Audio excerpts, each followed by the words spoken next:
Bonjour à tous et bienvenue dans une petite review des épisodes de la saison 6 de Miraculous, avec aujourd'hui la redresseuse. J'aime pas du tout ce titre. Mais bon, avant de parler du gros de l'épisode, on va parler du petit avec Marinette. Parce que oui, Marinette est un comic relief dans cet épisode. Elle ne sert à rien, et le peu où elle sert réellement, j'aime pas. J'ignore pourquoi, mais les scénaristes ont cru bon de la faire tomber malade. Pourquoi pas? Ça peut arriver, il peut y avoir des choses intéressantes. Le problème, c'est qu'on n'en fait rien. On n'en fait qu'un gag. Et si à la limite ça avait été un gag marrant, pourquoi pas? Sauf que là, c'est juste dégueulasse. On voit tout le temps Marinette avec la morve au nez, ça me dégoûte. Et ça ne me fait pas rire. Donc je ne comprends sincèrement pas la raison de ce choix. C'est débile. Et je ne vous cache pas que si l'épisode n'avait été que sur ça, clairement, ça aurait été le pire épisode de la saison. Mais c'est le deuxième que j'aime le moins. Pourquoi? Parce que je ne suis pas fan du Marc Hamill. Ce que je vais dire n'engage que moi, mais ce que je ressens par rapport au Roleka, j'ai du mal à l'avoir par rapport au Marc Hamill. Ce sont deux persos qui sont très sympathiques, mais je ne suis pas fan. Ce qui fait que tout ce qui est bien dans cet épisode, c'est tout ce qui m'a fait plaisir à moi, fan de Roleka, dans El Toro des Piedras. Sauf qu'on n'est pas dans El Toro des Piedras, on est dans la redresseuse, et du coup, j'ai moins de sentiments envers ce que je vois. Donc clairement, c'est pas mauvais, c'est un bon épisode, mais comme je ne suis pas fan du sujet principal, là, ça ne me touche pas.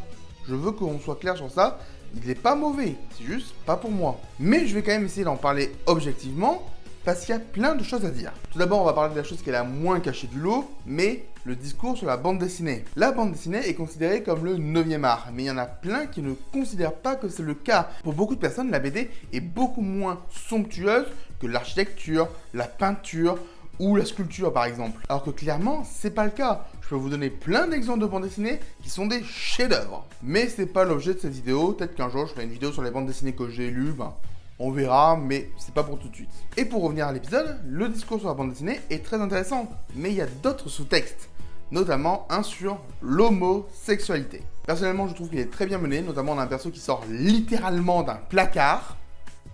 On peut pas être plus clair.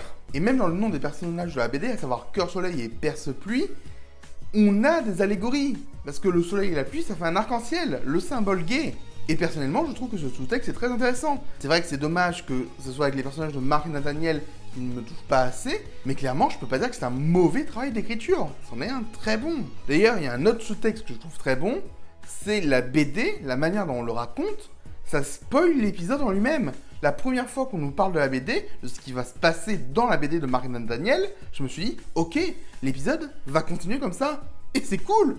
Sincèrement, je n'ai rien à dire. C'est un très bon travail d'écriture. Mais encore une fois, ça ne me touche pas. Mais il se peut toujours que ça me touche quand je verrai la suite de la série. Parce qu'il y a un 4e sous-texte, à savoir l'histoire de Ladybug et Chat Noir. Il y a plein de petits éléments. C'est fort possible que ce soit du foreshadowing. Je ne vais pas vous dire que c'est une certitude parce qu'il faut attendre d'avoir les éléments pour se dire ok, c'était du foreshadowing, mais clairement c'est une très bonne écriture si c'est vraiment des foreshadowing. Donc encore une fois, l'épisode est super bien écrit, il est très sympathique, mais moi je ne peux pas l'aimer autant que j'ai aimé El Toro des Piedras par exemple, parce que clairement, il ne m'a pas touché. Et c'est dommage, mais tous les épisodes de Miraculous ne peuvent pas toucher tout le monde pareil. Moi, il y a des épisodes que je déteste, que les autres aiment, et inversement. Le seul truc, c'est que je reconnais quand même ses qualités. Mais il y a quand même des petits défauts, notamment la mère de Nathaniel, qui change un petit peu vite. Là, je trouvais que c'était vraiment une mauvaise écriture pour le coup. Mais à part ça, je peux vraiment pas critiquer l'épisode. On a eu un épisode qui passe bien, qui est un peu plus filler à mes yeux, même s'il y a des petits éléments qui sont intéressants. Mais voilà, je peux pas dire que je l'ai aimé. Tout simplement parce que c'est mes goûts. Cependant, j'ai conscience que beaucoup dans la communauté l'ont adoré, et je suis vraiment fier pour vous. Vous avez un super épisode, profitez-en. Là, pour le coup, je vous demande pas d'écouter mon avis ou d'être d'accord. Profitez de l'épisode comme vous l'avez mérité, vous avez un bon épisode, faites avec. Bref, on va arrêter un peu ce genre de vidéo un petit instant, parce qu'on n'a pas de nouvelles VF qui ont été annoncées, et je peux pas prédire l'avenir, donc j'attendrai que les épisodes sortent, tout simplement. Et du coup, je peux vous l'annoncer, c'est que la semaine prochaine, normalement, un nouveau Lady Vlog. J'espère qu'il vous plaira. Il me touche particulièrement celui-là, justement. Allez, à bientôt. Un immense merci à tous les soutiens de la chaîne. Vous pouvez continuer à m'aider en vous abonnant, en commentant et en partageant cette vidéo. Vous pouvez également faire des dons sur Tipeee ou bien devenir membre.